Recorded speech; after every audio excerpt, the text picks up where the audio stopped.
Good afternoon from sacred space at Titania's realm.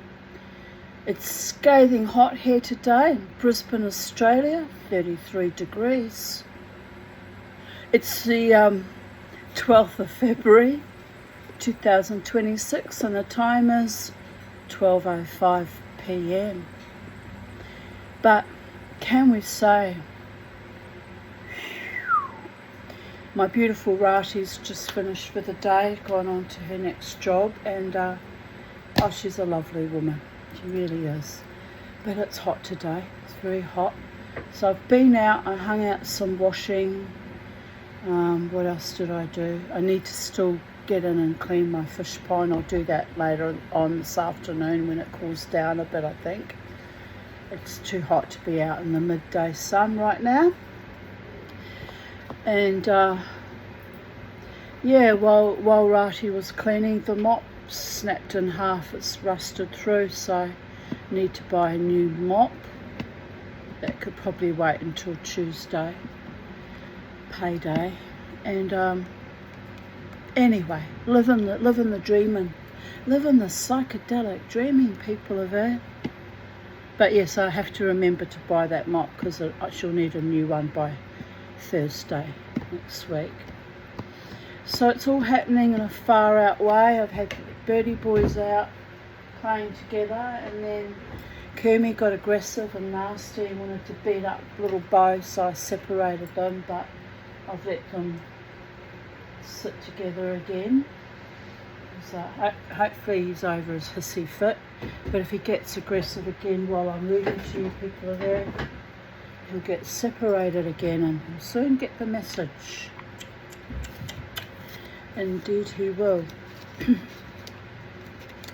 So I thought I'd continue reading Gerald Durrell's The Corfu Trilogy, and we're about to read part 2 of what was the second book title? I've forgotten already. Birds, Beasts and Family. Familia. Mishpocha, we say in Yiddish. Mishpocha. Birds, Beasts and Family. Correct. Right. Part 2. I may meander in and out because I'm overly heated and my eyes get all swollen and my brain fries in the heat, but you know, I've got cold water and the fan's blowing on us and it's too hot to read outside to put the birds out today.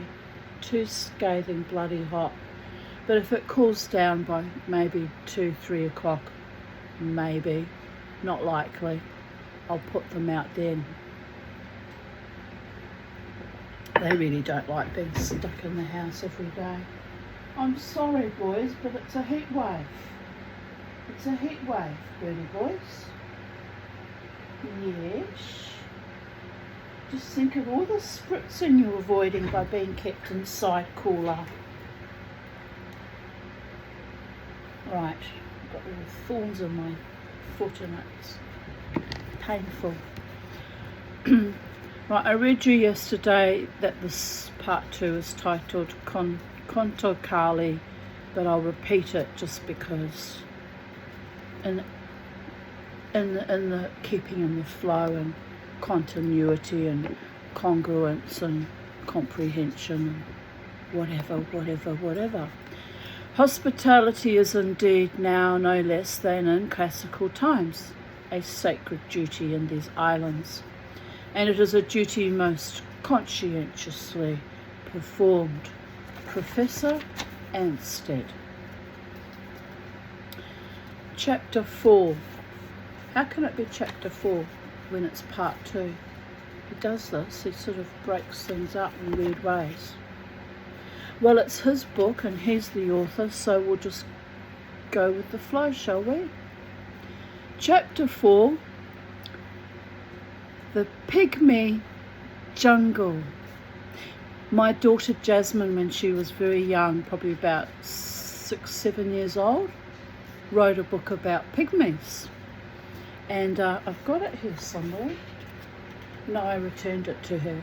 But I've got a copy of it somewhere. I wonder where it is. She did all the little drawings and described all the different kinds of pygmies, and there was a mother and a father pygmy and little baby pygmies, and it was actually quite wonderful. I wonder if she'll ever get it published. I suppose it looks a bit racist, but you know, it was a child's idea about pygmies, and where she learnt about pygmies from, I have no idea. It was so astonishing, and I thought this little child is channeling probably some ancestor or some collective unconscious race memory or something quite delightful actually. So yes, she should publish that little book. A children's book written by a child. That's how clever she was. She was very clever. Didn't like her mother very much, but she was very clever. Credit where it's due. But anyway, the pygmy jungle. And it's not true that she didn't like me. She liked me right up until she was about 7 and the divorce happened, and then gradually over time, by the time she was 13, not only did she not like me but hated my guts. But we were put through hell by the Rosilios at Waterford West, so that's probably contributed to my daughters both being very traumatised and looking at me as some kind of loser, when it wasn't my fault that the police wouldn't lay charges and deal with those maniacs. But it is what it is. It's just one of the many things that went wrong with our relationship, and cumulative traumas, and piled on to the intergenerational trauma as well. It was a lot, a great deal to deal with. Anyway, I tried to give them a happy childhood as much as possible. When we were living in the house my mother bought in Logan Lee, I had I've always kept a fish pond.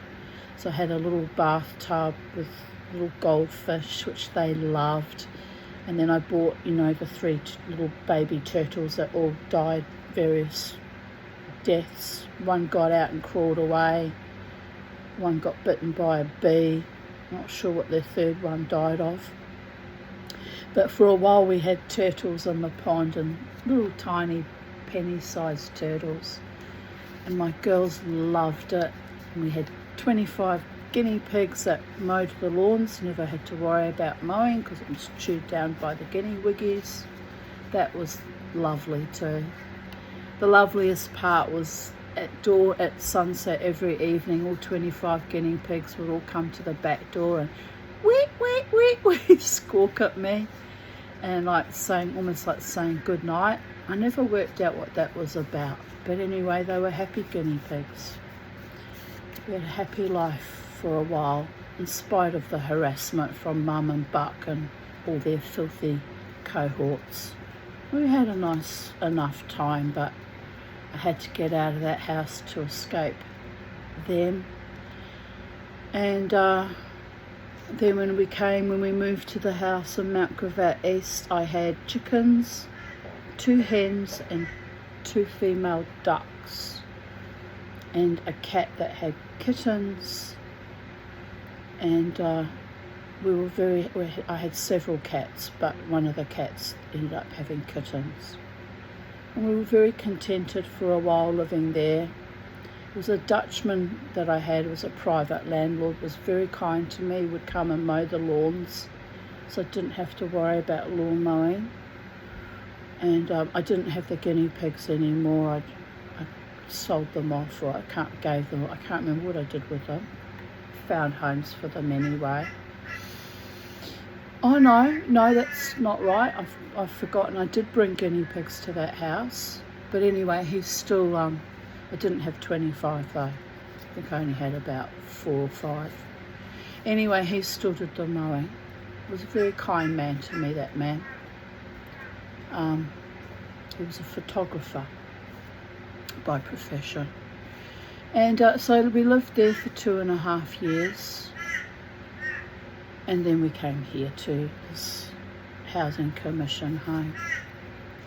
So, you know, I've been here now. In May it will be 23 years. So time has flown by the gods. 23 years. It's a lifetime, isn't it?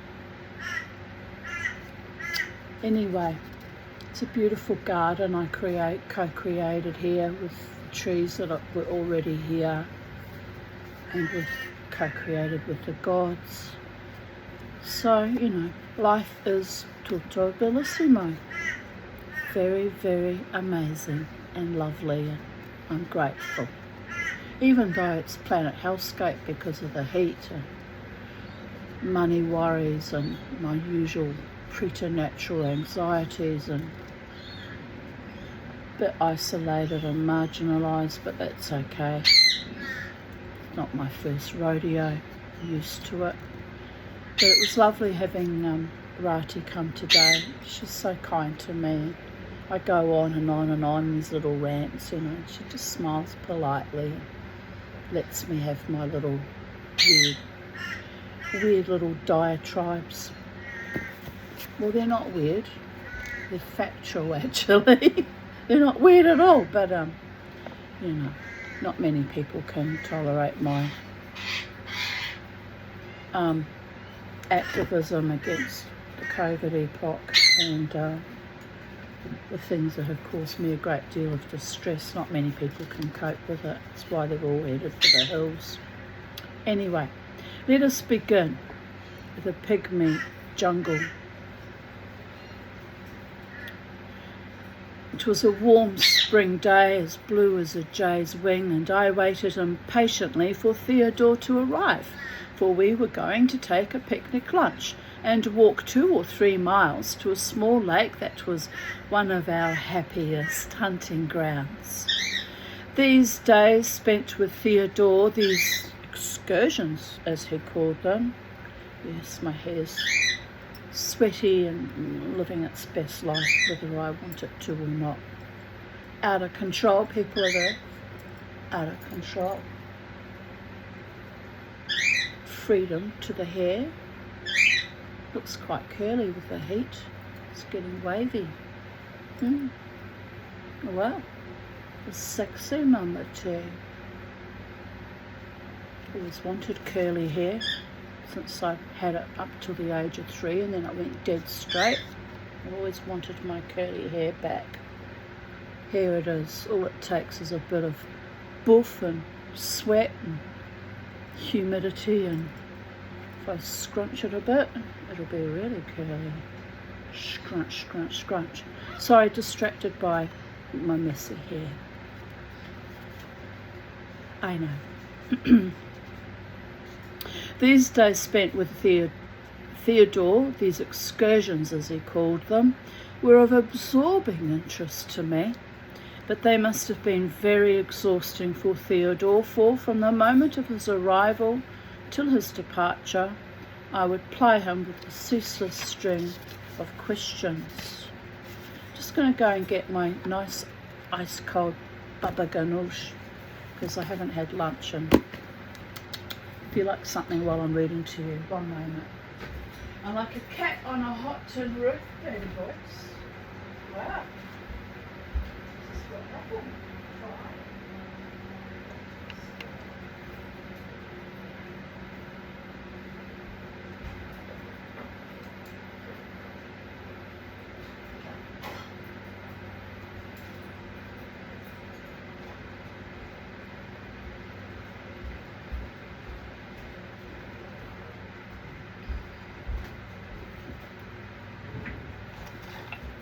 I ate half of it last night, and each mouthful was like, that's enough baba ganoush, it's fattening, it's fattening, it's fattening. And I was like, but it's so cold and delicious. Just a little bit more and a little bit more. And anyway, I got 2 more eggplants in my Farmer's Direct box delivered yesterday, so I can make some more. It's not the end of the world, is it?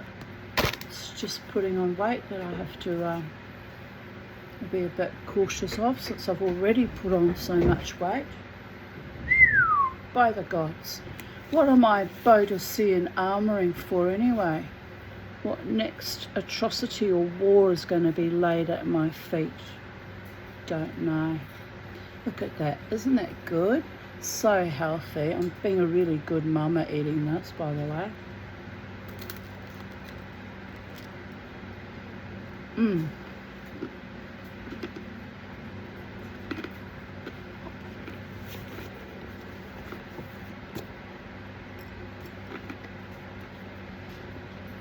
Bit of garlic in it. I haven't been able to eat onions and garlic for years, but I've started reintroducing just a little bit of garlic and things because a natural antibiotic, people do, and it does create havoc with my gut sometimes, but I figure everything I eat creates havoc with my gut. And if I don't have it often, I figure it should be okay.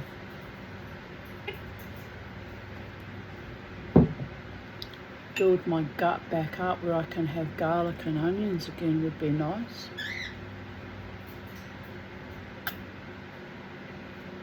Mr. Crow's here and he's fluttering because he's had a delicious swim. Good boy. I haven't put any food out for you birds yet, but he's had a swim. Ah, come in.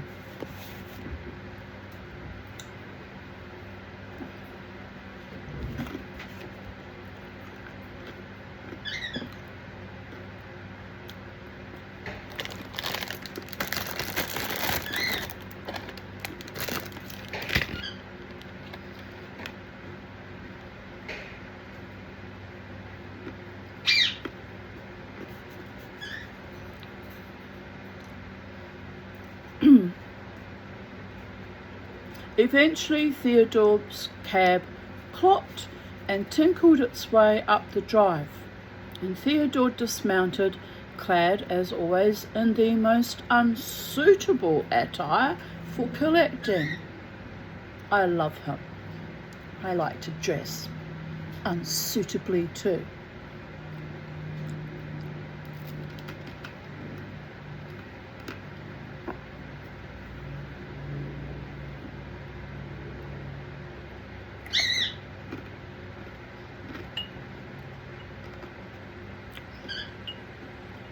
I need to go to the dentist.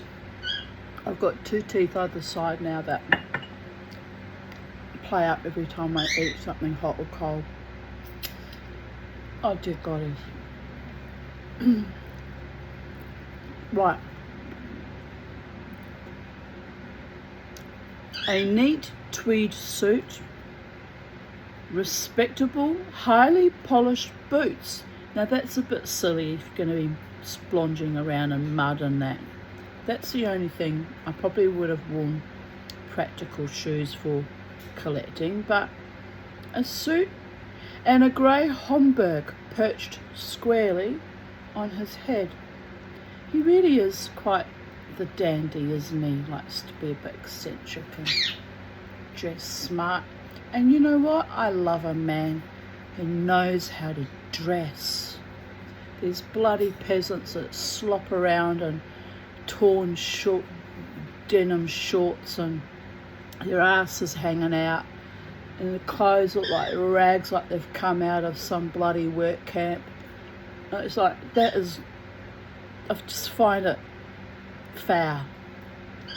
A man appears in nice summer slacks with a beautiful shirt looking gorgeous and smelling gorgeous and hair done nice and a bit of panache and style. Baby, baby, baby. Haven't seen one like that in years. And when you do, invariably they're gay. It's a bit of a shame that the only men left with a bit of couth and style are homosexual men, people are there. The women are stuck with the slobs. They really are slobs too, most of them. Dear goddess.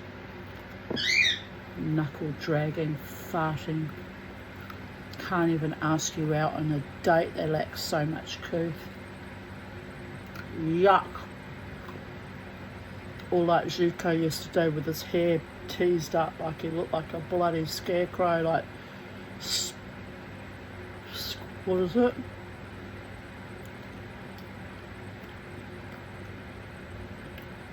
Something Bob from The Simpsons. Anyway,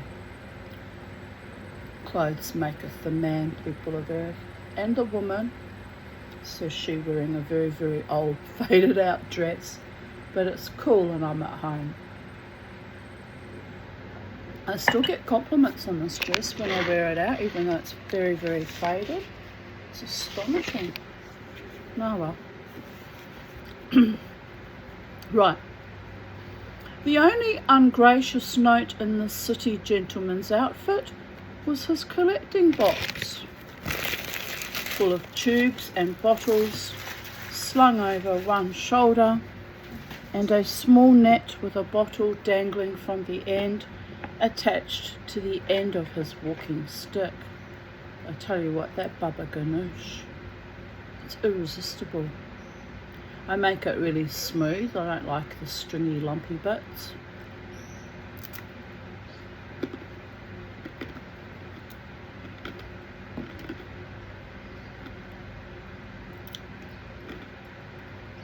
It's a strange craving though, craving eggplant. I wonder what's in it that I'm craving. Some vitamin or mineral. And of course, the sesame seeds mushed up into tahini. I've been eating a lot of sesame snaps and sesame things lately. Exhibit A.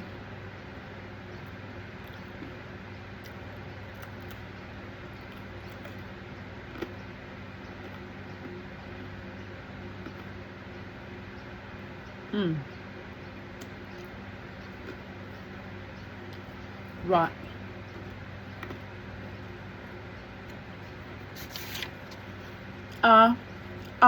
He said, shaking me gravely by the hand. How are you? I see that we have got a nice day for our excursion. As at that time of year one got weeks on end of nice days, this was scarcely surprising.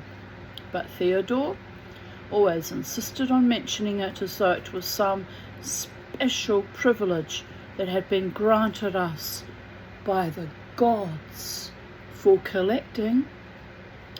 It is a privilege to have nice days. That's why I came to Brisbane, for the nice days.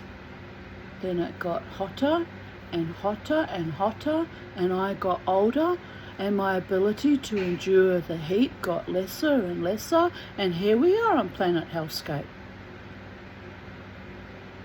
But it's the same for everyone, so I'll calm my farm. I'll calm my farm.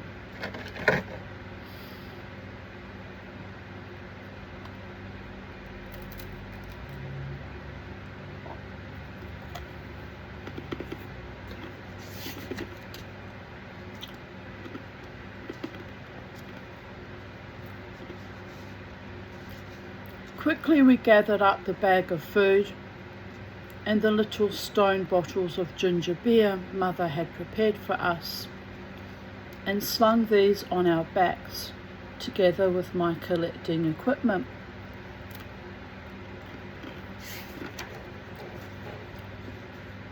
That's so good. Which was slightly more extensive than Theodore's, since everything was grist to my mill, and I had to be prepared for any eventuality.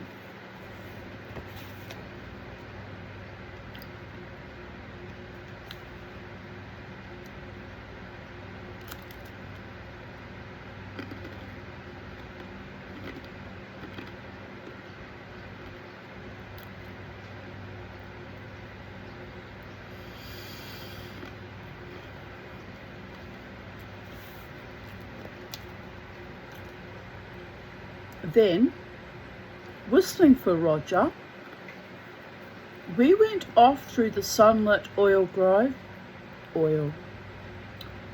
olive groves, striped with shade, the whole island, spring fresh and brilliant, lying before us.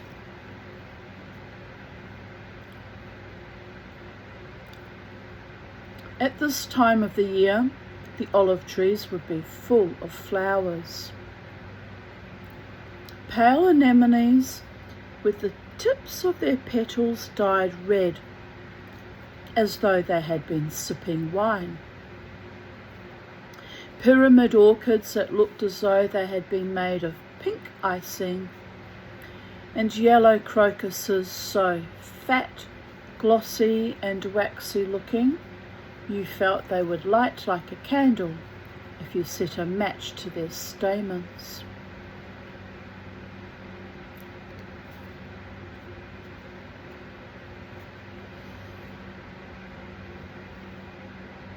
I feel better having that cold. That's what I needed, the cold in my mouth. Cooled me down. It's all going down my esophagus and down into my stomach, and I actually feel high. Probably put my body into shock because I was so overheated. There you go, people of Earth.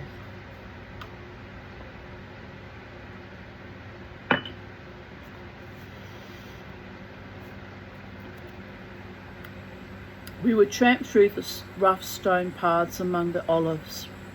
Then for a mile or so follow the road lined with tall and ancient cypresses, each covered in a layer of white dust like 100 dark paintbrushes loaded with chalk white. Presently we would strike off from the road and make our way over the crest of a small hill. And there, lying below us, would be the lake, perhaps 4 acres in extent, its rim shaggy with reeds, and its water green with plants.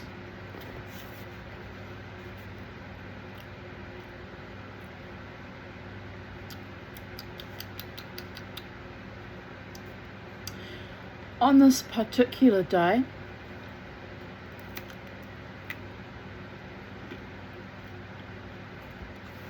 as we made our way down the hillside towards the lake, I was walking a little ahead of Theodore, and I suddenly came to an abrupt halt and stared with amazement at the path ahead of me.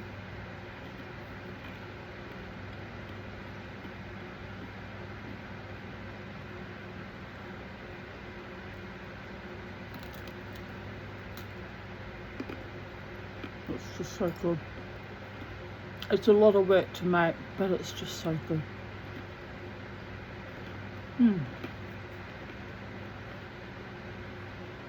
Maybe that's why I appreciate it so much, because I have to put in so much effort to have it. Because you've got to pierce the eggplants with a knife and then sit them on top of the gas, you know, the flames coming from the gas. That's not the hard part. That just sits there and you just turn it a few times till it cooks through.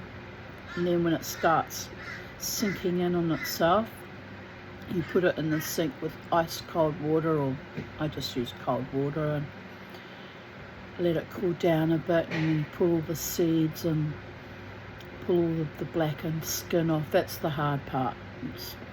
It frustrates me, but you know, getting better at it with practice.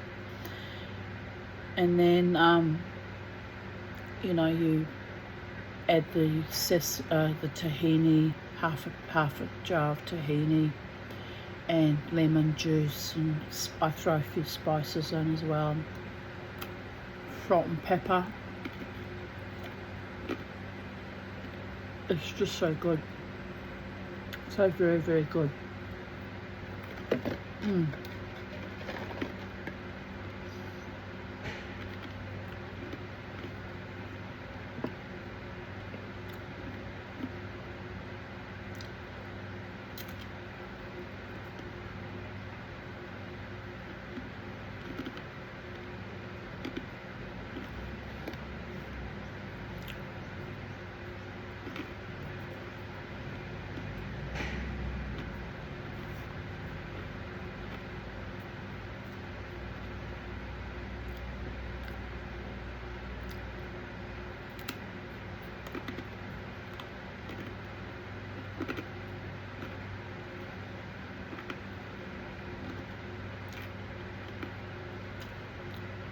So I was just thinking about my elder daughter and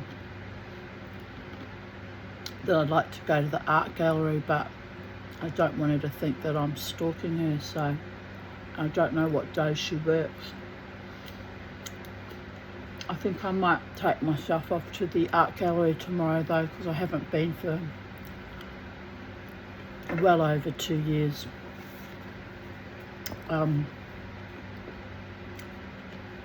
And why should I miss out on doing nice activities just because my daughter works there? I'll just nod politely and go about my business. I'm not there to harass her or anything like that, which would be in her mind because I've never harassed her. Anyway, weird things to be thinking about while I'm reading on YouTube and eating baba ganoush on a hot summer's day.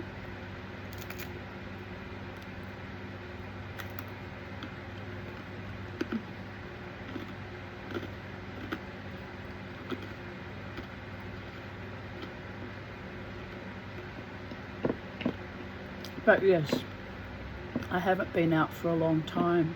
I don't have hardly any money left though, so probably have to wait until next week.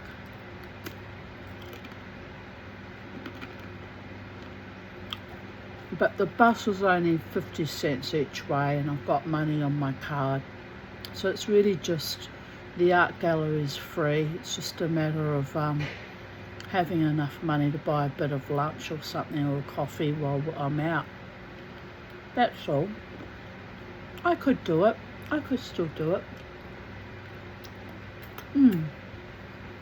Living the dream, people of Earth. I've eaten the rest of those very delicious crackers. So just bear with me, I'll put this back in the fridge. Right. Anything to put? Anything to put?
I should make a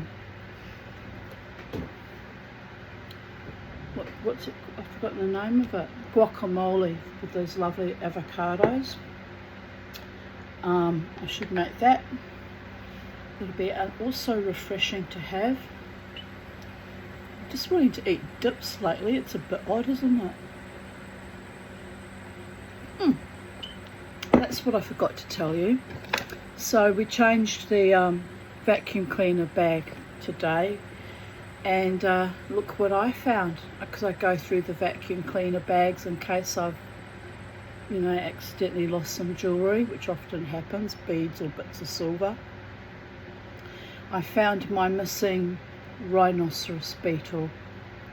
He must have got blown on the floor from the bruise through the window, and Rati must have vacuumed it up, not knowing of course what it was. I showed her, she laughed, but he's a bit broken. He's missed the top bit of his little horn. He's lost his horn, people of Earth. So anyway, I was just happy that I found him, because I thought, where could he possibly have gone and why did he disappear? This little piece of carapaced rhinoceros beetle, but look how shiny he is. You can almost see your reflection in him. That's what I like about him. Anyway, he came back to me. It's just lovely. Just going to eat a bit of dolmades. I'm still hungry and I'm wanting cold, yummy things, so bear with me.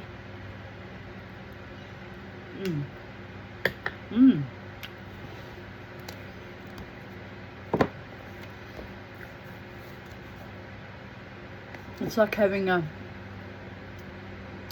bit hard on my sore teeth, but it's like having a gastronomic delight.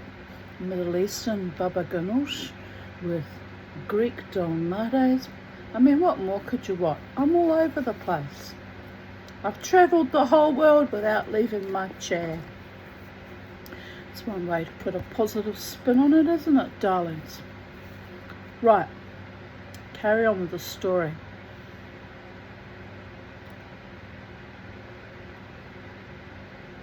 On this particular day, as we made our way down the hillside towards the lake,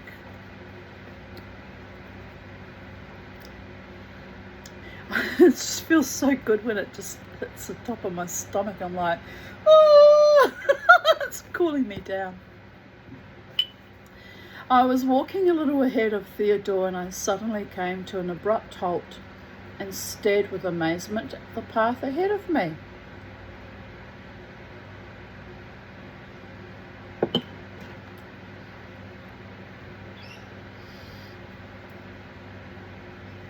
Alongside the edge of the path was the bed of a tiny stream which meandered its way down to join the lake.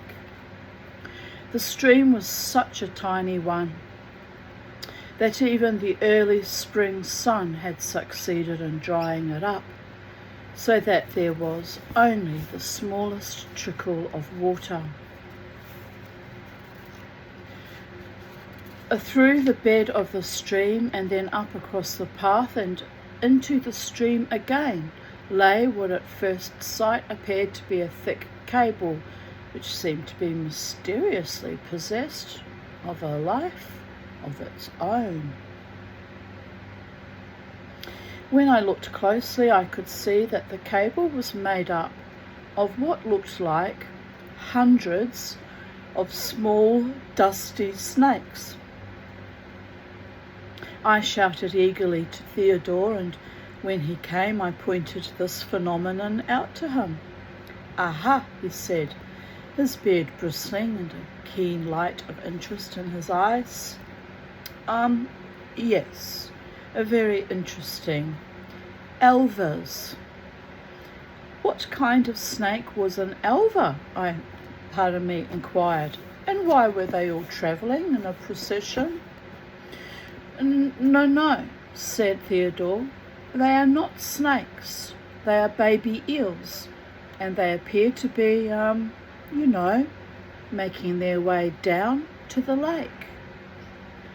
Fascinated, I crouched over the long column of baby eels, wriggling determinedly through the stone and grass and prickly thistles, their skins dry and dusty. There seemed to be millions of them. Who in this dry, dusty place would expect to find eels wriggling about? "The whole history of the eel," said Theodore, putting his collecting box on the ground and seating himself on a convenient rock, "is very curious. You see, at certain times, the adult eels leave the ponds or rivers where they have been living and make their way down to the sea. All the European eels do this, and so do the North American eels. Where they went to was, for a long time, a mystery. The only thing, scientists knew was that they never came back, but that eventually these baby eels would return and repopulate the same rivers and streams. It was not until after quite a number of years that people discovered what really happened." He paused and scratched his beard thoughtfully.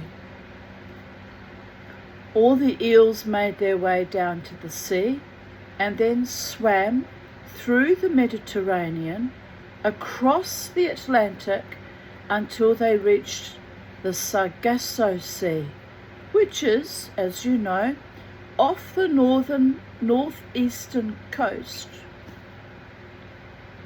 of South America. The North American eels, of course, didn't have so far to travel, but they made their way to the same place. Here they mated, laid their eggs, and died. The eel larva, when it hatches out, is a very curious, leaf-shaped creature and transparent. So unlike the adult eel, that for a long time it was classified in a separate genus, well, these larvae make their way slowly backwards to the place where their parents have come from, and by the time they reach the Mediterranean or the North American shore, they look like these. It's quite miraculous, isn't it? Metamorphosis. Metamorphosis, people of Earth. What is Mama T metamorphosing into today? A woman eating cold dolmades out of the fridge and enjoying every moment.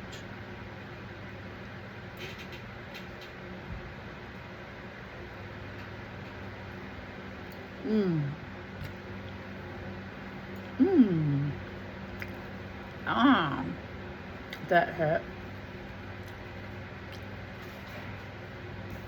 Well, I'll have to ring up that dreadful hospital that keeps sending me home, and I'll have to set up a hell of a screech if they refuse me treatment this time. I have a human right to being treated, and they've left now 2 teeth going to some kind of paroxysms of agony, and it's still bearable, but I shouldn't really be suffering like this, people of Earth. It's not good for me. It's probably why I'm very fatigued all the time. Probably why I'm craving healthy food too, trying to keep this body going against all the odds. It's astonishing. Don't ask me how I do it, even I don't know. Right.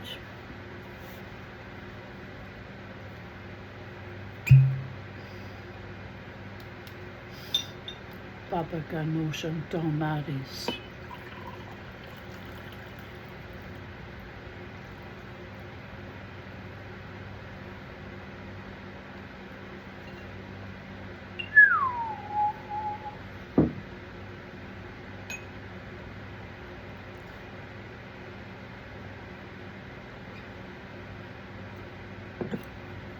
It doesn't hurt too much when I drink water. It's just anything really cold, it's zing, zing, zing, zing, zing.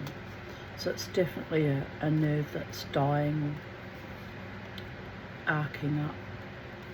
Right, here we go. Here Theodore paused and rasped his beard again.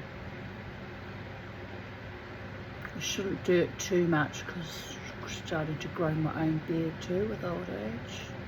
Isn't that sexy? Not. It's because I eat too much chicken and meat. Need a plant-based diet, don't I? Well, I'm doing it today, by the gods. Someone, spirit, just burst out laughing, said, you need to do it every day for the rest of your life, Tanya Aarons. Spirit, I like eating chicken and the occasional red meat. I'll be a bearded Viking Jewish witch shaman. No, I won't. You just have to shave. Right. Hormones. Hormones, people of Earth.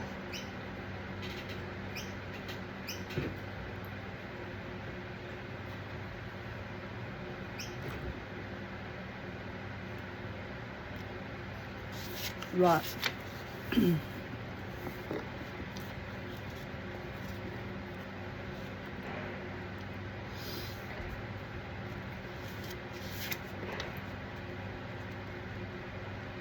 I miss my first dentist I had when I came to Queensland, to Brisbane, Mavi Camp.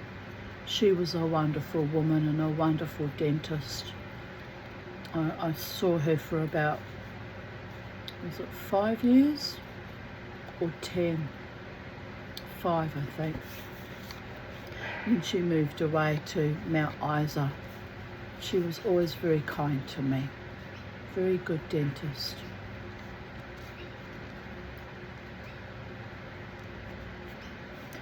Here Theodore paused and rasped his beard again and delicately inserted the end of his cane into the moving column of elvers so that they writhed indignantly.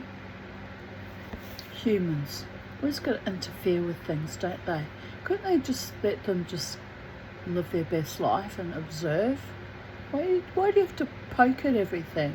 Like naughty little boys, always poking with some appendage.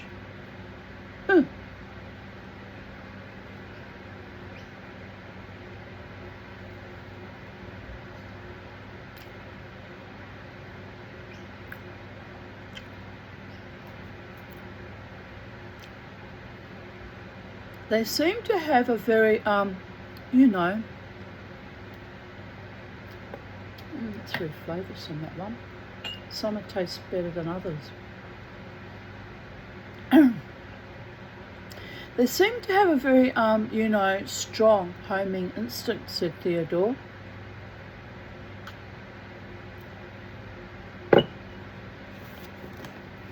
We must be some 2 miles from the sea, I suppose. And yet all these little elvers are making their way across this countryside in order to get back to the same lake that their parents left.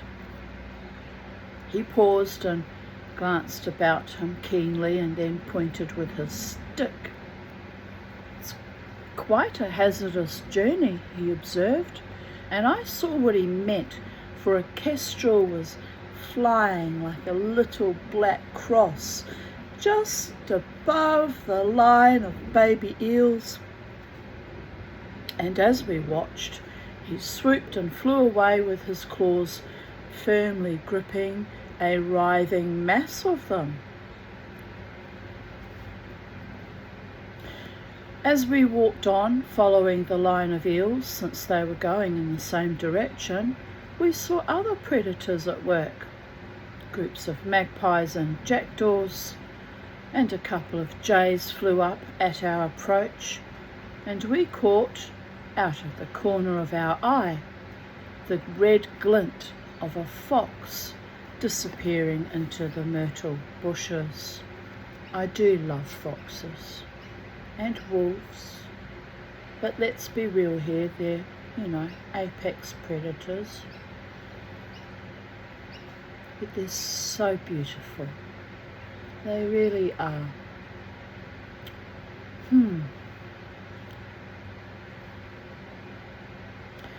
When we reached the lakeside, we had a set pattern of behaviour. First, we would have a prolonged discussion as to which olive tree would be the best to put some of our equipment and our food under, which one would cast the deepest and the best shade at noon. Having decided on this, we would make a little pile of our possessions under it, and then, armed with our nets and collecting boxes, we would approach the lake. Here we would potter happily for the rest of the morning, pacing with the slow concentration of a pair of fishing herons. dipping our nets into the weed filigreed water. He likes that word, filigree, but I know what he means. Looks like it's all been delicately woven in together. Here Theodore came into his own more than anyone else, anywhere else. From the depths of the lake, as he stood there with the big scarlet dragonflies zooming like arrows round him, he would extract magic that Merlin would have envied. Here in the still wine-gold waters lay a pygmy jungle. I don't think they mean actual pygmies from, the tribe in Africa. I don't think so. On the lake bottom prowled the deadly dragonfly larvae, as cunning predators as the tiger, inching their way through the debris of a million last year's leaves. Here the black tadpoles, sleek and shiny as licorice drops, or like my lovely rhinoceros beetle I got back. I couldn't understand why he disappeared. I really couldn't.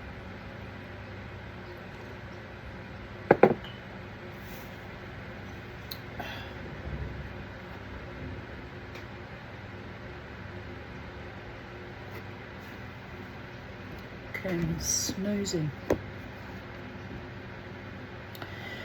Here the black tadpoles, sleek and shiny as licorice drops, disported in the shallows like plump herds of hippo in some African river. Through green forests of weed and the multicoloured swarms of microscopic creatures twitched and fluttered like flocks of exotic birds, while among the roots of the forests the newts, the leeches uncoiled like great snakes in the gloom. Ooh, I hate leeches. Stretching out beseechingly, ever hungry.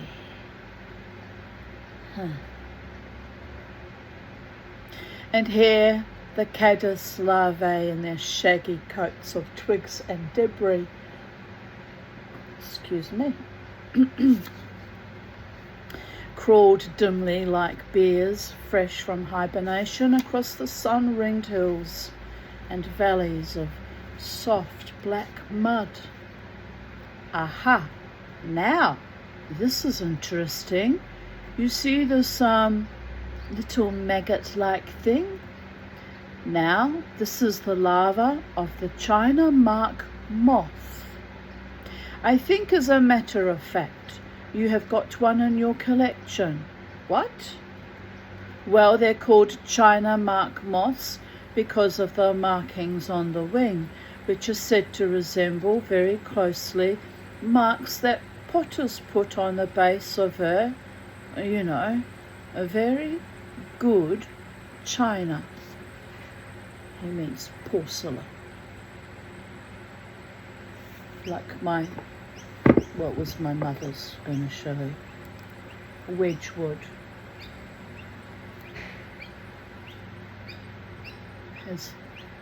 Has the name on it, but there's a slight mark, not very obvious.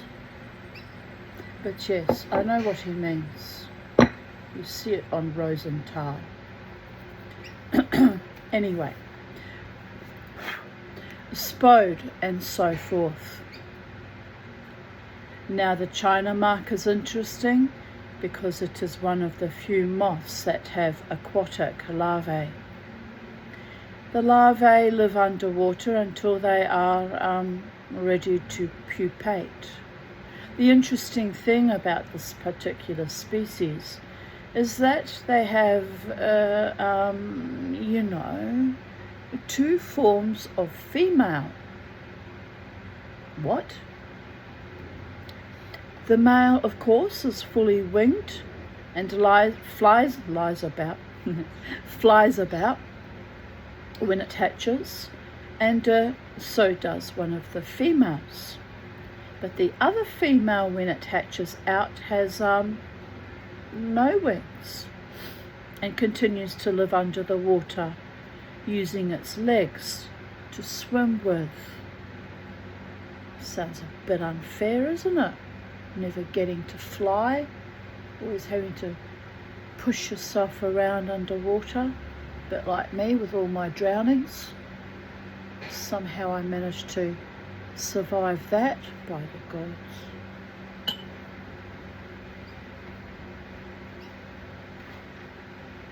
My beautiful Rati says to me, "It wasn't your time, it wasn't your time."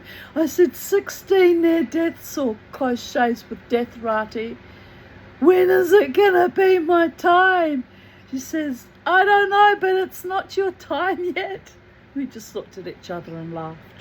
Sometimes all you've got left is humour that's not a tumour, you understand. To celebrate my rather consistent and irritating survival, let me have another bit of dolmade.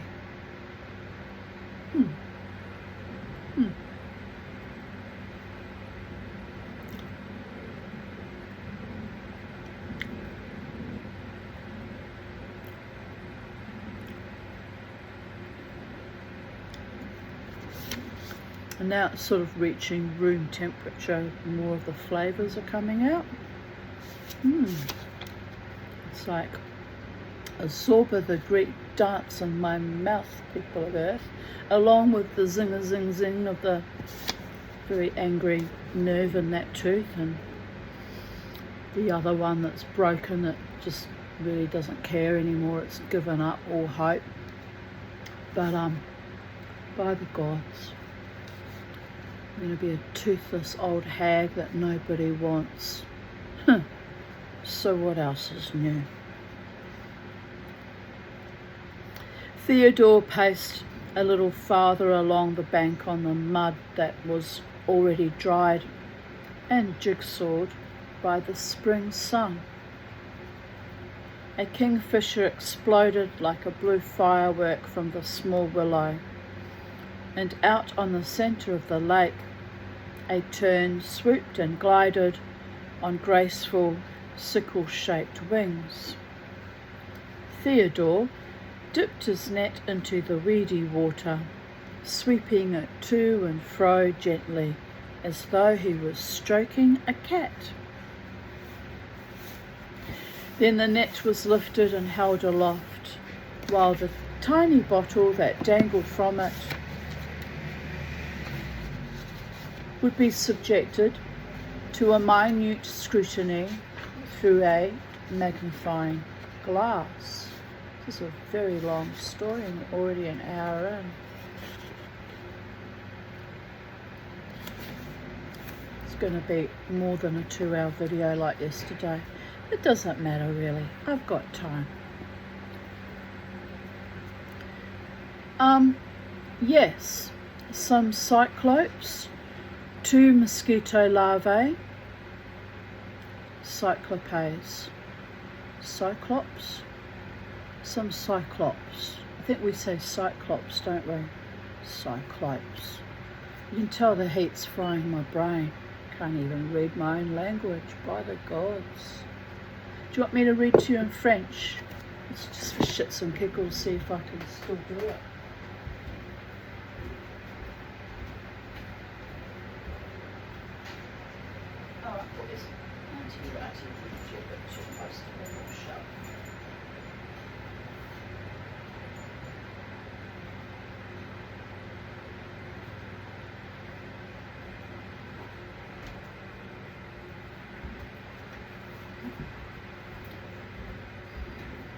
Only the French speakers will sort of know what I'm saying, because my accent is not very good. Introduction. Aperçu d'ensemble. Ce siècle est le nôtre. À mesure que l'esprit remonte du présent vers le passé, la perspective devient plus nette. les grandes lignes se dégageant et les valeurs sur s'affirmant, tandis here we are, I'm struggling. S'affirmant tandis que s'estompent les modes passagers. Ainsi, la période antérieure à la guerre de 1914 peut être analysée avec quelque assurance.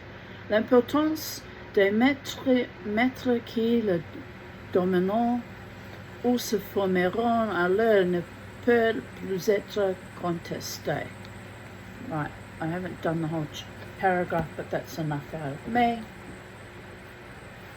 Not too bad, but needs room for improvement. It's good to practice other languages sometimes. Keeps your mind active.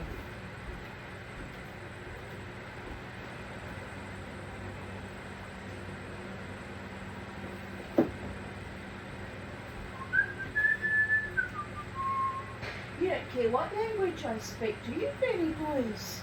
You're just happy to have the voice of the Mama Tea enveloping you in petit amour, amour, peu d'amour. You can never have enough love, people of Earth, unless it gets stalkerish and smothering and controlling and manipulative and interferes with your mush. But anyway, it's okay.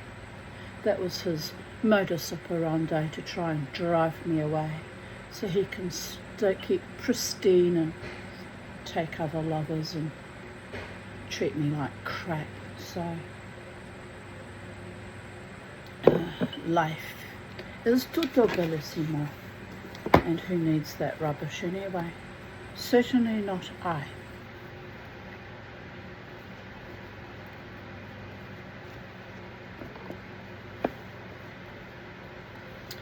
Right, where did I break off? Oh yes, the Cyclops, one-eyed purple people eater. One-eyed purple people eater. There's another P in there somewhere. What does it remind you of? Penis. Never mind, people there. We carry on. Ah yes, some Cyclops, Cyclopes, dear goddess. Oh, I have to laugh at myself. 2 mosquito larvae. Aha, that's interesting. You see, this caddis larva has made its case entirely out of baby ram's horn snail shells. It is, you know, remarkably pretty. Ah, now, here we have, I think, yes, here we have some rotifers. In a desperate attempt to keep pace with this flood of knowledge, I asked what rotifers were, and peered into the little bottle through the magnifying glass at the twitching, wriggling creatures, as Theodore told me. The early naturalists used to call them wheel animalcules because of their curious limbs, you know. They wave them about in a very curious fashion so that they almost look like, like the wheels of a watch. When you next come to see me, I'll put some of these under the microscope for you. They are really extraordinarily beautiful creatures. These are, of course, all females. I asked why, of course, they should be females. This is one of the interesting things about the rotifer. The females produce virgin eggs. That is to say, they produce eggs without having come into contact with a male, like my beautiful Charlie did. Miss my Charlie. Somewhat like a chicken, you know. But the difference is that the rotifer eggs hatch out into other females, which in turn are capable of laying more eggs, which again hatch out into females. But at certain times, the females lay smaller eggs, which hatch out into males. Now, as you will see when I put these under the microscope, the female has a, how shall one say, a quite complex body, an alimentary tract and so on. The male has nothing at all. He is really just a swimming bag of sperm. We know those types too, don't we, people of Earth? I've had the misfortune to have entire relationships with swimming bags of sperm. Never mind. There's wonderful men out in the world. I've met them too. It's not all bad.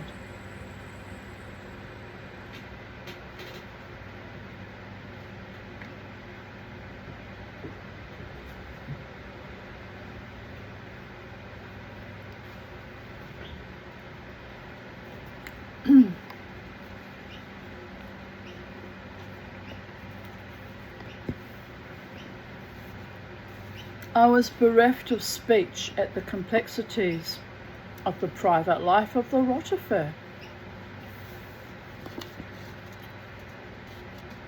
Another curious thing about them, Theodore continued, happily piling miracle upon miracle. That's so good. I'm glad I decided to eat those. What am I going to eat for the rest of the week? Don't know. I'll have to cook up all the pumpkin I've got and do something with that.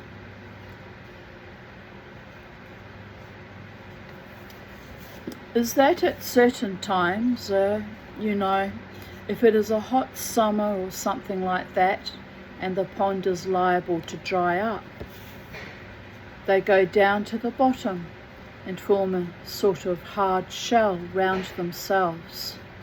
It's a sort of suspended animation, for the pond can dry up for let us say 7 or 8 years, and they will just lie there in the dust like the mother too, waiting for her truest, greatest, most ardent, most loyal, most faithful, most gorgeous, devoted love. Now I'm old and waited long enough. I can't be bothered. Made me wait too long, boys. You made me wait too long. And now I'm over it all. I really am. I joke about it, but it really is too little, too late.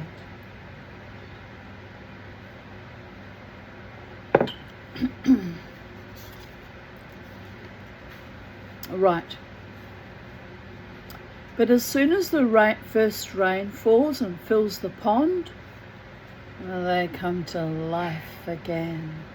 The elixir of life, Shafta Mayim Bisason, waters from the heavens, granting a new life and new possibilities. Everything in its season, not too much, not too little, in moderation, people of Earth, but flowing with the tide of sensuality and the occasional rare, much appreciated, valued and cherished sexuality. When you find someone that resonates with you and isn't vile and abusive and controlling and envious. You'd be amazed what wondrous feats of orgasmic delights can manifest out of the dross and dryness and tawdry miseries of life. Lechaya. Got you all going, haven't I? Let's have another dolmade. Let's just eat, drink and be merry, people of Earth.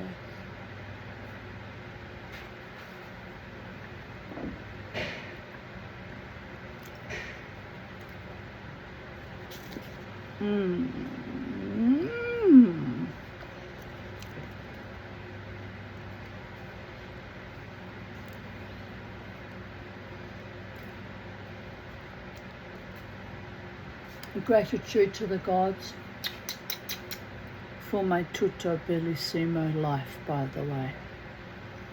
But it was a rough week, lots of stress, so glad that's over. Again, we moved forward, sweeping our nets through the balloon-like masses of frog spawn and the trailing necklace-like strings of the toad spawn. Here is, if you just take the glass a minute and look, an exceptionally fine hydra. Through the glass, there sprang to life a tiny fragment of weed to which was attached a long, slender, coffee-coloured column, at the top of which was a writhing mass of elegant tentacles.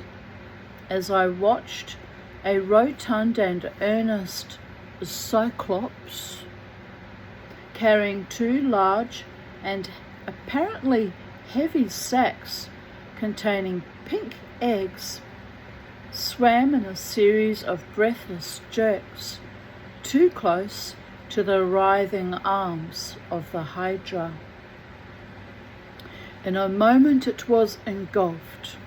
It gave a couple of violent twitches before it was stung to death.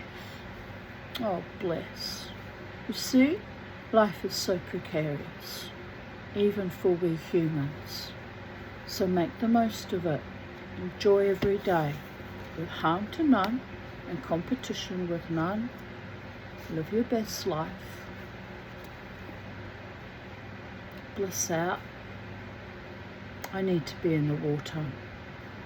Now I need to immerse my body in cool water.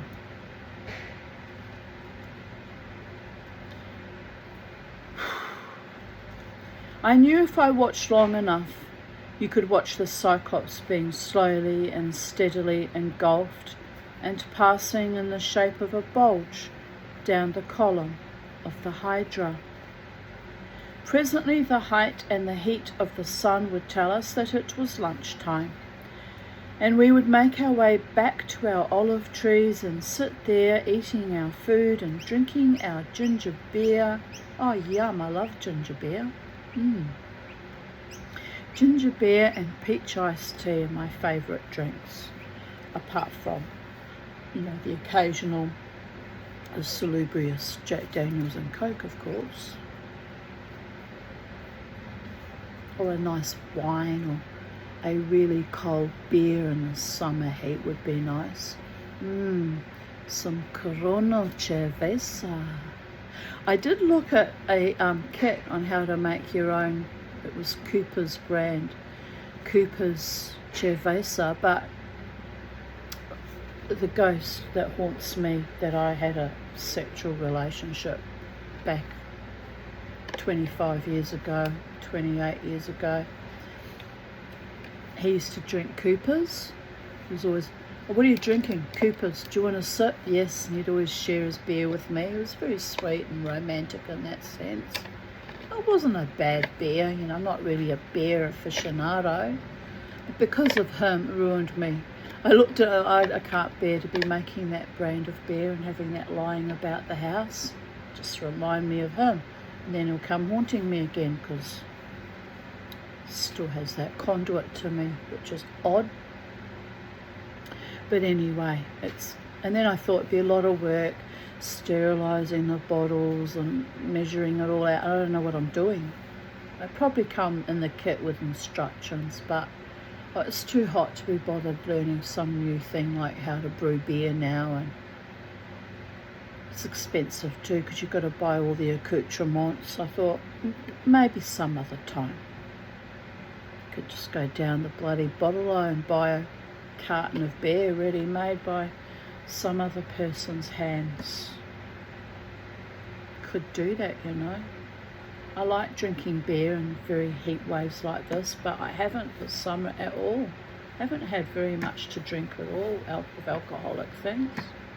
Been good. Not that I need to be good, but I just haven't had any reasons or occasions to drink.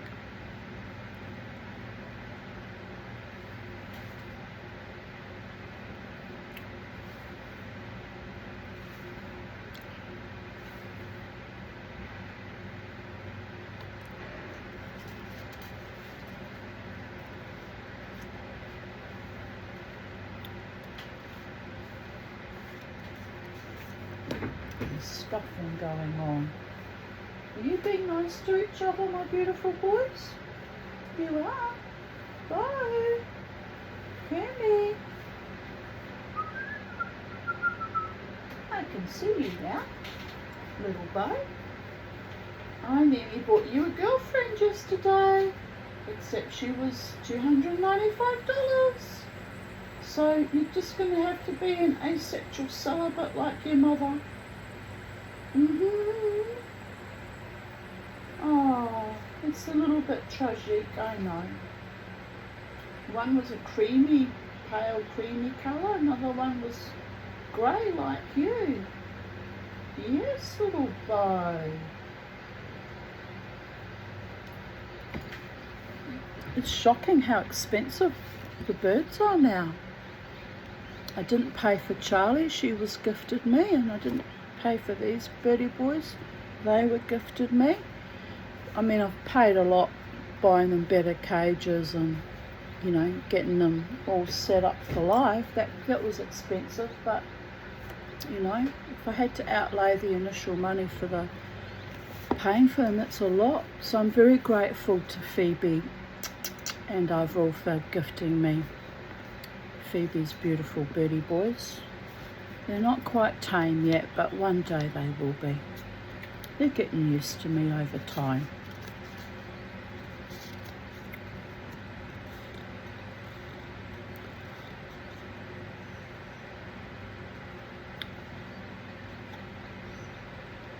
Right, where did I drift off, people of Earth?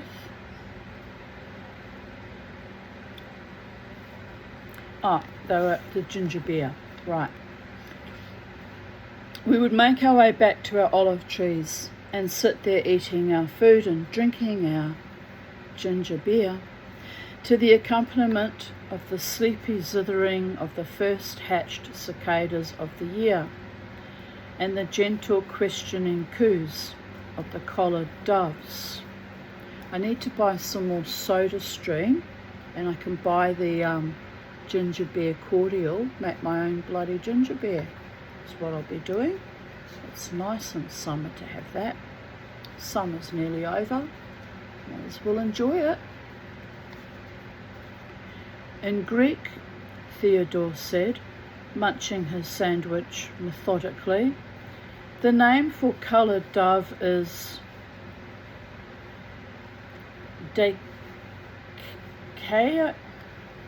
Decaoctur, Athena, you know. The story goes that when Christ was carrying the cross to Calvary, a Roman soldier, seeing that he was exhausted, took pity on him. By the side of the road there was an old woman selling, you know, milk. And so the Roman soldier went to her and asked her how much a cupful would cost. She replied that it would cost 18 coins, but the soldier had only 17. He, you know, pleaded with the woman to let him have a cupful of milk for Christ for 17 coins. But the woman avariciously held out for 18. Evil cow. Not because it was Christ, but it was evil anyway. Why couldn't you just drop your price a little bit? Just for the sake of the sale even? Like, why be so greedy? But anyway. So when Christ was crucified, the old woman was turned into a turtle dove and condemned to go about for the rest of her lives repeating, Deca octo, Deca octo, 18, 18. If ever she agrees to say Deca epta, 17, she will regain her human form. If, out of obstinacy, she says Deca enea, 19, the world will come to an end.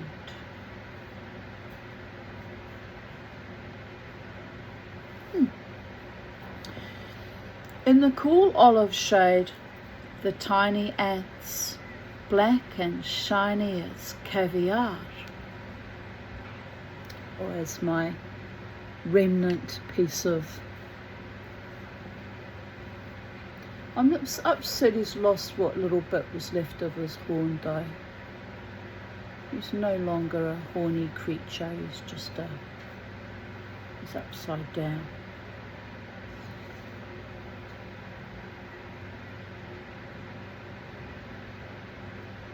Want to look inside him? I hope you're not squeamish. It's hard to get it to focus. See, there's those two little, don't know what they are. Anyway, I think he's quite remarkable, but I'm weird. I know, I've realised I've become quite weird. If you told me when I first came to this country in 1988 that I'd be an old lady one day obsessing over the carapace remains of a rhinoceros beetle, I would have slapped you on the upper arm and said, don't be ridiculous. It's just silly. Why would I do that? I would have called you a liar. Here we are, people there, obsessing over rhinoceros beetles. Yes. In the cool olive shade, the tiny ants, black and shiny as caviar, would be foraging for our leftovers among last year's discarded olive leaves that the past summer's sun had dried and coloured a nut brown and banana yellow. They lay there as curled and as crisp as brandy snaps. On the hillside behind us, a herd of goats passed, the leader's bell clonking mournfully. We could hear the tearing sound of their jaws as they ate indiscriminately any foliage that came within their reach. The leader paced up to us and gazed for a moment with baleful yellow eyes, snorting clouds of time-laden breath at us.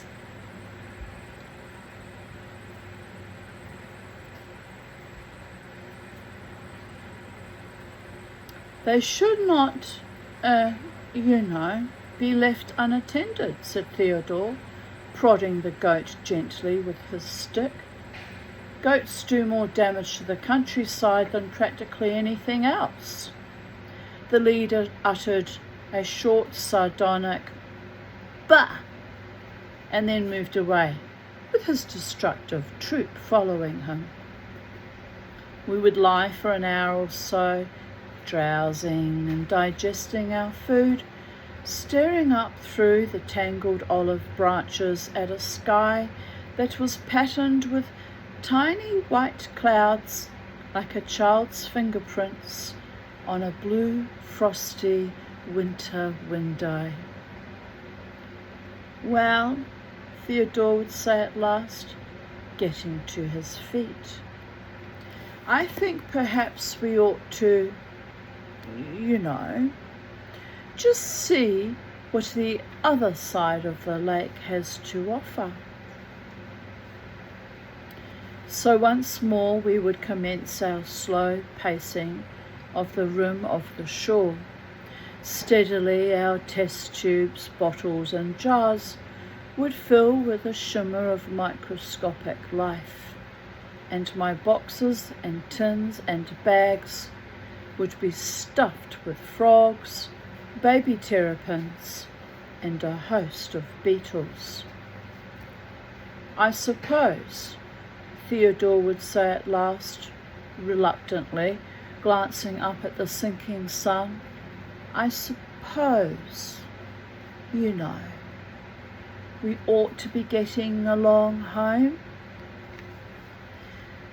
And so we would laboriously hoist our now extremely heavy collecting boxes onto our shoulders and trudge homeward on weary feet, Roger, his tongue hanging out like a pink flag, trotting soberly behind us. Sorry, ahead of us. Gosh, I really am getting tired. Only 1 hour and 27 minutes in and I'm just drifting away.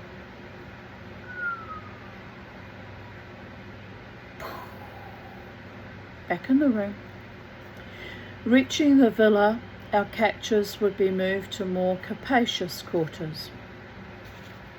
Then Theodore and I would relax and discuss the day's work, drinking gallons of hot, stimulating tea and gorging ourselves on golden scones, bubbling with butter, fresh from Mother's oven. It was when I paid a visit to this lake without Theodore that I caught, quite by chance, a creature that I had long wanted to meet. As I drew my net up out of the waters and examined the tangled weed mass it contained, I found, crouching there, of all unlikely things, a spider. I was delighted, for I had read about this curious beast, which must be one of the most unusual species of spider in the world, for it lives a very strange, aquatic existence. It was about half an inch long and marked in a rather vague sort of way with silver and brown. I put it triumphantly into one of my collecting tins and carried it home tenderly. Here I set up an aquarium with a sandy floor and decorated it with some small dead branches and fronds of water weed.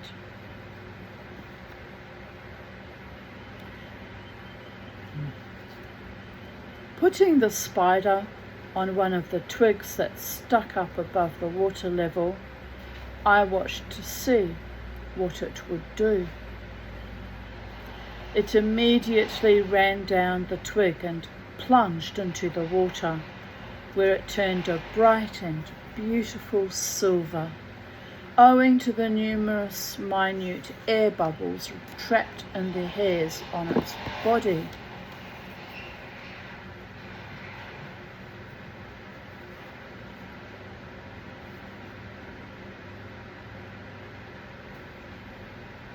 I wonder what they're doing over there. I mean, they're building. I know that they're building, but you know what I mean. It's a bit weird how all of a sudden they make all these weird grinding noises and slamming metal everywhere, but not my monkey, not my circus. They've got to finish the task at hand and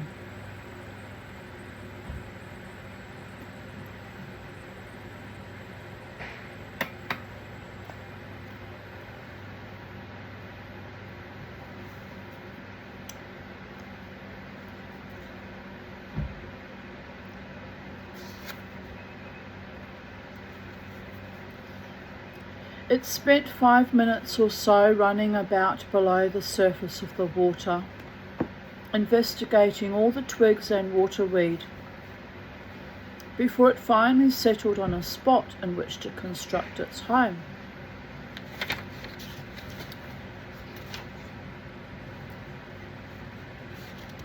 Right.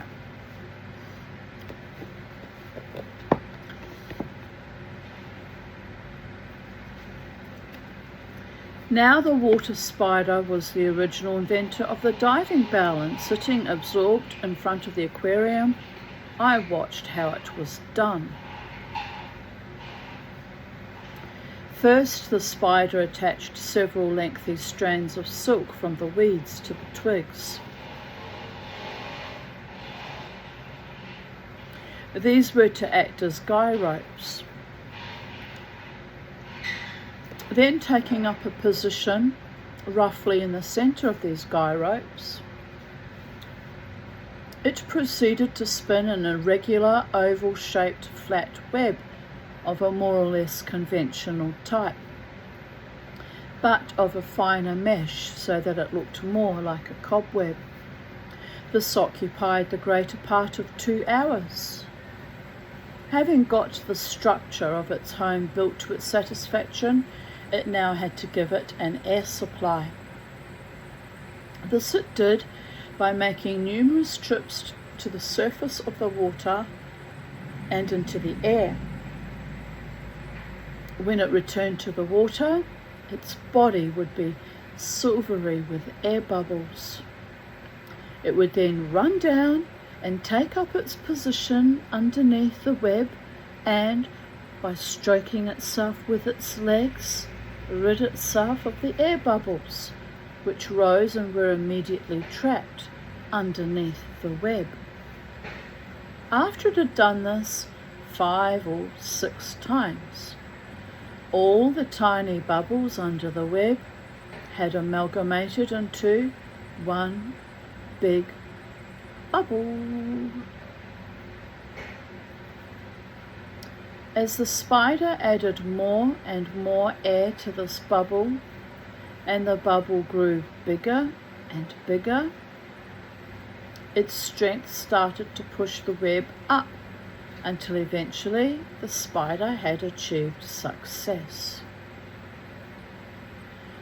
Firmly anchored by the guy ropes between the weed and the twigs was suspended a bell-shaped structure full of air. This was now the spider's home, in which it could live quite comfortably without even having to pay frequent visits to the surface. For the air in the bell would, I knew, be replenished by the oxygen given up by the weeds, and the carbon monoxide given out by the spider would soak through the silky walls of its house. Genius, isn't it? Sitting and watching this miraculous piece of craftsmanship, I wondered how on earth the very first water spider, who wanted to become a water spider, had managed to work out this ingenious method of living below the surface. But the habit of living in its own homemade submarine is not the only peculiar thing about this spider. Unlike the greater majority of species, the male is about twice the size of the female, and once they have mated, the male is not devoured by his wife, as happens so frequently in the married life of the spider. I could tell from her size that my spider was a female, and I thought that her abdomen looked rather swollen. It seemed to me she might be expecting a happy event, so I took great pains to make sure that she got plenty of good food. She liked fat green daphnia, which she was extraordinarily adept at catching as they swam past. But probably her favourite food of all was the tiny newly hatched newt efts, which, although they were a bulky prey for her, she never hesitated to tackle. Having captured whatever titbit happened to be passing, she would then carry it up into her bell and eat it there in comfort. The last Dolmade, I'm going to eat that in comfort too. A yasu to our good health, happiness, prosperity and peace.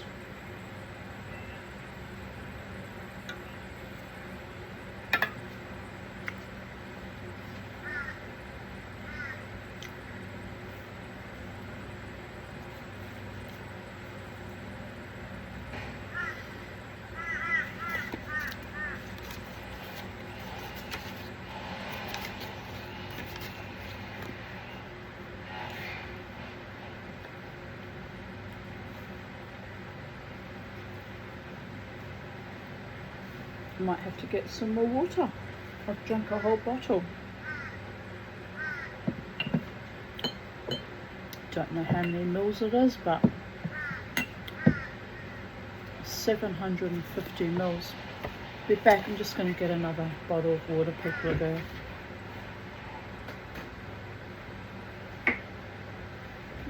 Fading fast, my little pretty boys. They're fading fast. You want to swim? Have a swim. Have a swimming. Have a swim. Have a swim. Understand the concept of swimming.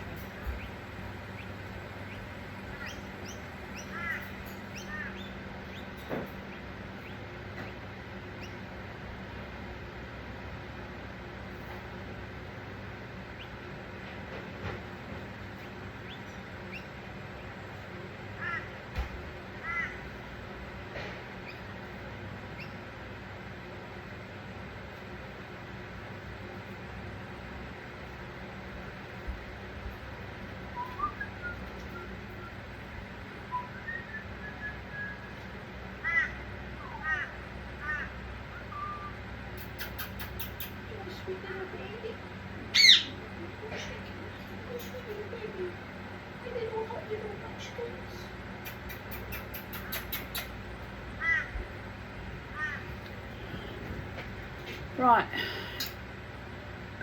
let's revive the Tanya. Revive the Tanya.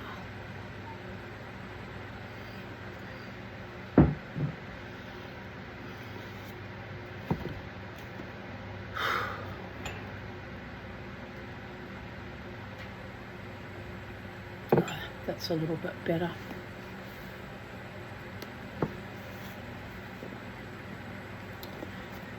Then came the great day when I saw that she was adding an extension to the bell.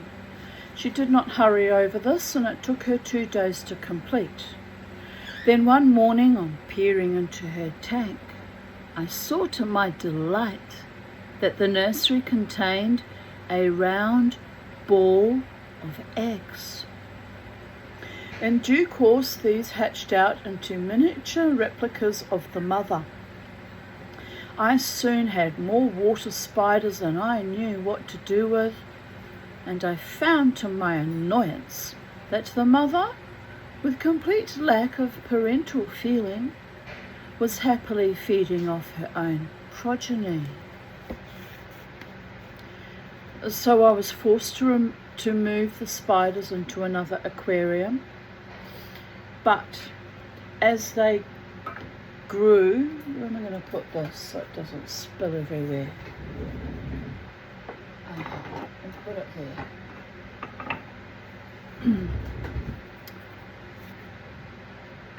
It's better, isn't it?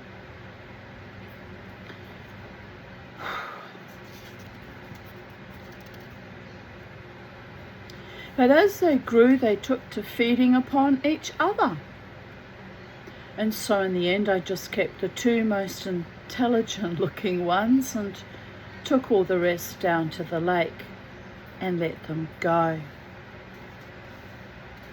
'Twas at this time, when I was deeply involved with the water spiders, that Sven Olsen at last turned up.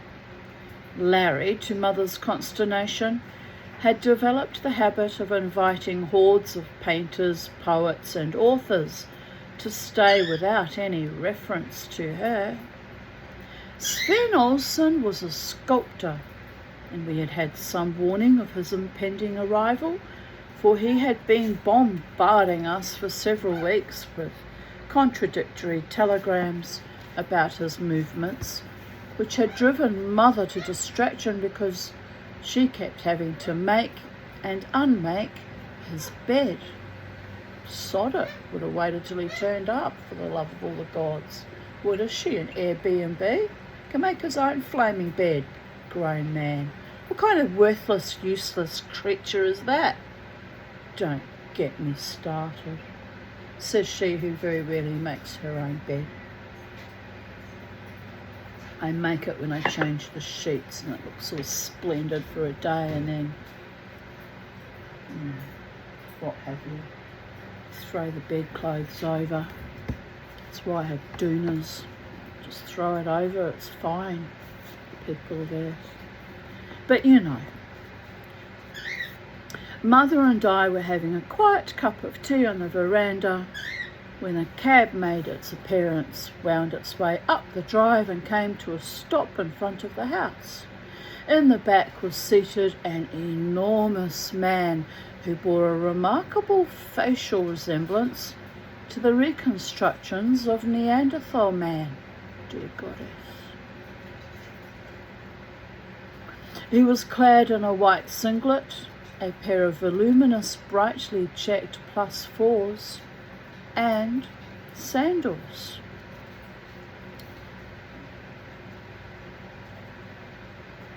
+4s, they wear those for golfing, don't they? Just trying to imagine it. Right, yes, I think I've got it. On his massive head was a broad-brimmed straw hat. The two holes situated one each side of the crown argued that this hat had been designed for the use of a horse.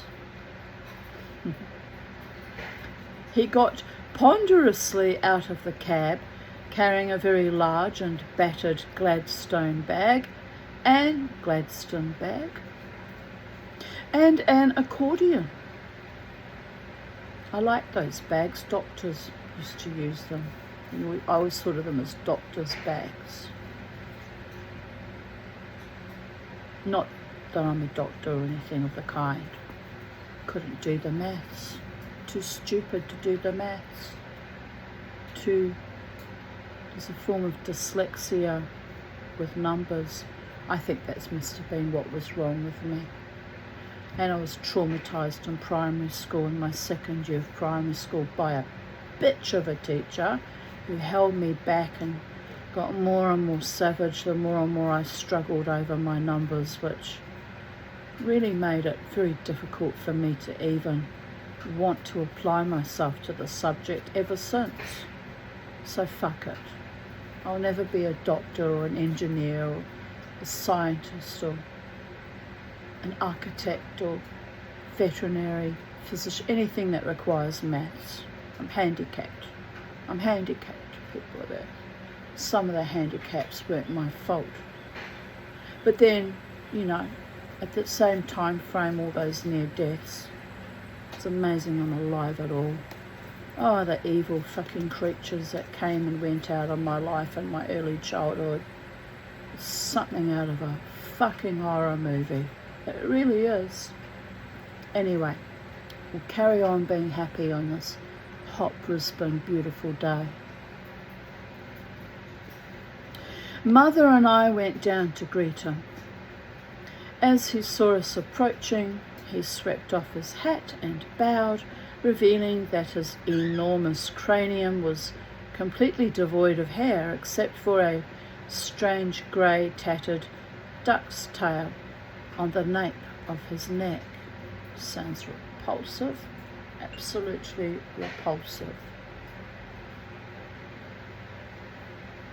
I just spotted Mother Crow feeding nearly grown up baby crow right down into her beak. They must be collecting bugs because I've got no seeds out for them. Baby crow's had a swim and I've decided it's a he because it's that bloody pampered and spoilt and demanding like mama's boy. He's fluffing about because he's all wet and rejuvenated. Are you a happy bird, baby crow? You're spoilt by your parents. Utterly, utterly spoilt. I spoilt mine just the same, and what did I get from that? Nothing but ghastly fucking horror. So you can't win. Whether you're loving and spoil your children or whether you neglect and abuse them, the outcome's often still the same. Disappointing. Right, we'll carry on. Mrs. Durrell, he inquired, fixing Mother with large and childlike blue eyes. I am enchanted to meet you. My name is Sven. His English was impeccable with scarcely any trace of an accent, but his voice was quite extraordinary, for it wavered between a rich deep baritone and a quavering falsetto, as though, in spite of his age, his voice was only just breaking.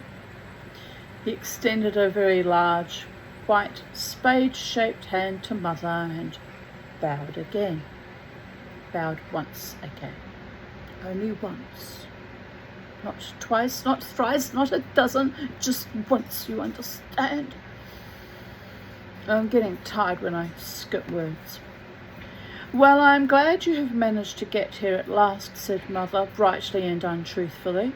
Do come in and have some tea. I carried his accordion in his Gladstone bag, and we all went and sat on the balcony and drank tea and stared at each other. There was a long, long silence while Sven munched on a piece of toast and occasionally smiled lovingly at Mother, while she smiled back and desperately searched her mind for suitable intellectual topics of conversation. Sven swallowed a piece of toast and coughed violently, his eyes filled with tears. I love toast, he gasped. I simply love it, but it always does this to me. We plied him with more tea, and presently his paroxysms of coughing died away. He sat forward, his huge hands folded in his lap, showing white as marble against the hideous pattern of his plus fours, plus fours, petit plus. No, I'm confusing it with petit fours, which are very delectable little pastries.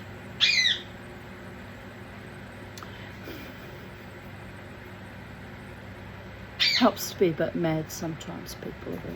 It truly does. Too much knowledge can make you a bit weird at parties. And fixed Mother with an inquiring eye. Are you, he inquired wistfully, are you by any chance musically inclined? Well, said Mother, startled and obviously suffering from the hideous suspicion that if she said yes, Sven might ask her to sing. I like music, of course, but I can't play anything. I suppose, said Sven diffidently, you wouldn't like me to play something for you? Oh, yes, by all means, said Mother. That would be delightful. Are you bullying the boy? No, you're being a good boy, Kermie. He says, You separated me, I got the message that I must be good.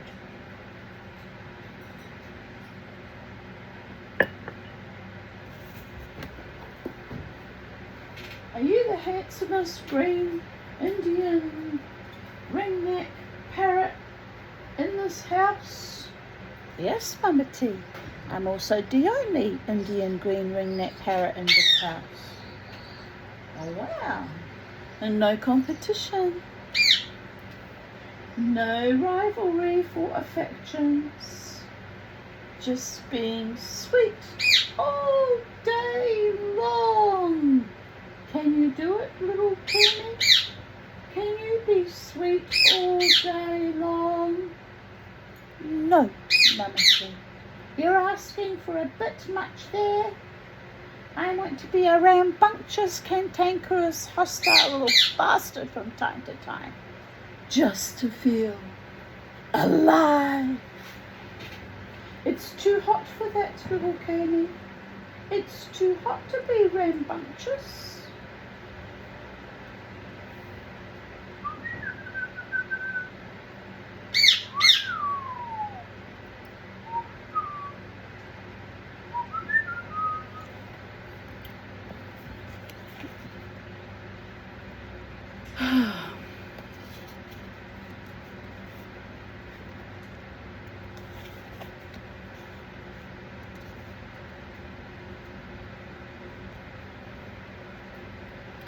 Sven beamed lovingly at her, picked up his accordion and unstrapped it. He extended it like a caterpillar and it produced noise like the tail end of a donkey's bray. She, said Sven, lovingly patting the accordion, has got some sea air in her. Pardon me.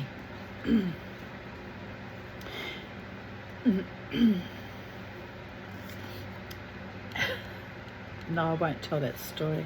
It's hilarious, but I won't. But I will. On the subject of sea air. So, a long, long time ago, when my children were still quite little, about 4 and 5, we'd not long come to Brisbane. Maybe they were 5 and 6, but they were still quite small. My then husband took us on holiday to, trying to remember what the name of the place. Ah yes, it's come to me. Coolum Beach. Anyway, he'd paid for accommodation at the Coolum Hotel, but the floor that we had paid for, that our room was in, was infested with cockroaches, so it was most unpleasant, very annoying. So of course he was constantly complaining and upgrading, but it genuinely was infested. So I think we got moved to a better room. But anyway, that's not the story I wanted to tell you. So anyway, in the evening we get in the car and we drive to the beach, which wasn't far away. And we get out and my then husband is walking ahead of us and the children are following behind him and I'm trailing last. And we're just, ambling along, plodding along to the beach. And suddenly my ex-husband stops and pauses and looks all around about himself and says, smell the sea air. And of course my children and I all take this big inhale, and he'd farted. This was the level of couth that he had, although to be fair, at that point in time it was kind of hilarious. So the story gets a bit worse, this holiday that I had with him. So the next day or the day later, I think we were only there for a couple of days, it was quite cold. So he gets out of the shower And I'd never, actually, to be fair, I'd never observed that before because, I don't know, don't really take much notice of penises. It's not something I focus on all day long. Like some women are a bit, what do they call it? Cockstruck. I've got no interest. Like, have sex with someone because you love them or whatever, but I'm not focusing on their genitals all fucking day long. But anyway, so I didn't really kind of notice too much. I'm just going about my business.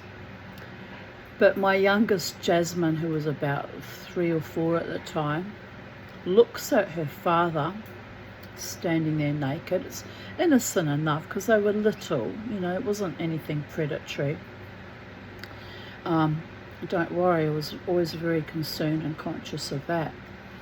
But, you know, he just stepped out of the shower and dropped his towel or something. It wasn't anything sleazy, people of Earth. But little Jasmine looks up and stops, and eyes go really big, and she points and she goes, "Mummy, Mummy!" And I'm distracted with something, and I look up and I go, What, Jasmine? And she goes, "Mummy, Daddy's got a dog's nose." And then I look at him properly and I go, "For the love of God, cover yourself, Michael." And he's like, "Dog's dog's nose." He was so fucking upset. But it was all shriveled and shrunken and looked like a dog's nose. So for years afterwards, all I had to say was dog's nose. He'd get really upset, but you know, like he could have handled that better by actually, you know, not exposing his dog's nose to his own bloody daughters, for the love of all the gods. But like I said, it wasn't anything creepy. Just, you know, you step out of the shower, you don't always think about it. But little Jasmine, so alert and aware, dog's nose. I still kind of see the funny side of that to this day, to be honest. I didn't know that they shrink in the cold. Never seen anything like it. Later on I had to kind of look it up and ask people, and they went, "Yeah, that happens. That happens, people of Earth." But anyway,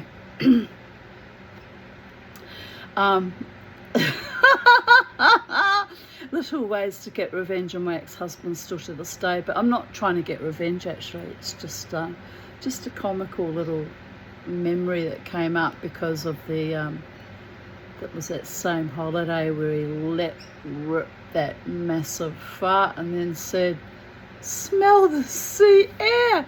So the gods, as they do in their whimsical, capricious, mischievous ways, got revenge on him with the dog's nose. True story. Anyway, we'll carry on. He settled his accordion more comfortably against his broad chest, arranged his sausage-like fingers carefully on the keys, closed his eyes. My battery's dying. Let me just finish this paragraph and then I have to get the charger. Closed his eyes and began to play. It was a very complicated and extraordinary tune. Sven was wearing such an expression of rapture upon his ugly face that I was dying to laugh, and was having to bite the insides of my cheeks to prevent it. Mother sat there with a face of frozen politeness, like a world-famous conductor being forced to listen to someone giving a recital and a penny whistle. Eventually the tune came to a harsh, discordant end. Sven heaved a sigh of pure delight, opened his eyes, and smiled at Mother. "Bach is so beautiful," he said. "Oh yes," said Mother with well-simulated enthusiasm. "I'm glad you like it," said Sven. "I'll play you some more." Right, on that note, let me just get my charger. Where's the charger, boys? Where did Mummy put the charger? was it? Wow.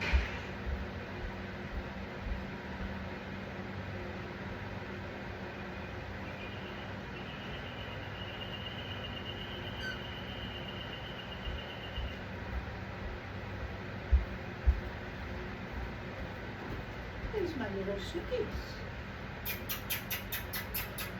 Wouldn't you like to come and sit on my shoulder like my little Charlie used to do?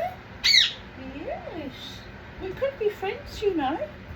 You could be my friend. Charlie wasn't just my friend though, was she?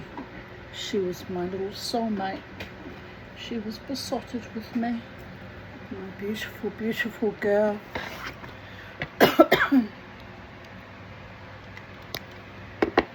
Right.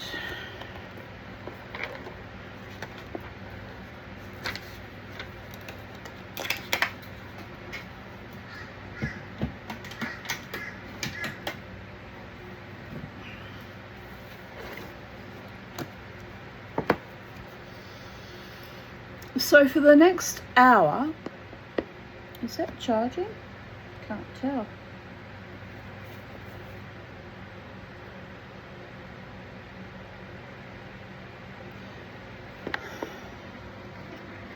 Might just